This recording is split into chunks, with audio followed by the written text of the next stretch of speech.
Not being able to intervene drastically in earthly reality, we use various strategies to contact you. The primary sense of this gentle presence is the sharing of our own experiences. Any individual who feels the urge for further knowledge will, perhaps, find answers akin to their own thinking substance. It is a little help offered in the darkest moments, during which existential bewilderment at various levels becomes a tangled knot, seemingly impossible to unravel. This first contact will be followed by others. Many ancestral and tormenting questions, universally shared by evolved forms at the individual soul stage, will be projected into responsive scenarios that you can usefully access, following inclinations, experiences, memories. Communication is a key aspect concerning the visible and the invisible, but there is little point now in discussing it in a broad sense. What is essential, here and now, are the considerations regarding its use, in direct reference to your society in the current historical and evolutionary moment. To be scandalized by declared dictatorial forms of government is considered a morally due act. Why? The most obvious answer is freedom of thought and action is prevented. More complex is to accept that the dictatorship of mass thought exists. It has no physical boundaries. It has no anthropomorphic connotations and does not use a territorial idiom. It has, however, a single source originating from 3 toxic mouths: the terror of death, temporal power, and the supremacy of material wealth. In the history of the terrestrials, it originally originated as the use of public idiom in political confrontations as far back as the Athenians, and has been refined over time until it reached its peak through global communication. Now, spin doctoring, appropriate language of persuasion, has reached its maximum effectiveness. It invents useless needs by creating imaginary characters who become famous as role models. It instills global terrors. Furthermore, it insistently suggests needs and scenarios of absolute truth.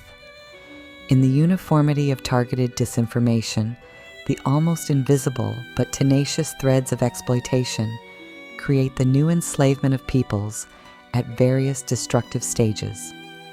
I hope you can listen with your senses freed from the automatism of thought, resorting to conscious reflection and the wonderful clarity of perception that is a universal birthright. Remember that they can never be radically erased, for they stem from the powerful inner voice of the spiritual self's experience. Like puppets whose individuality has been caged, you perceive light, but experience darkness as an inescapable condition.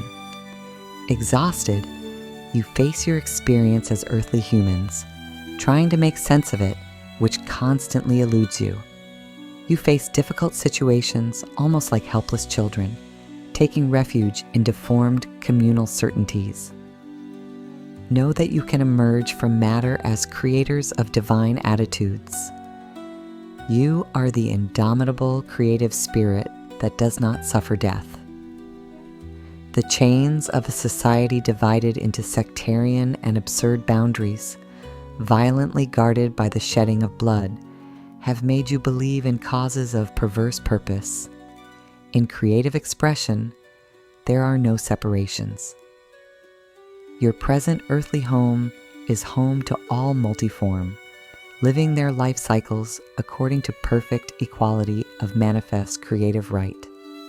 There is no legitimate caste of occupation, of supremacy, of possession.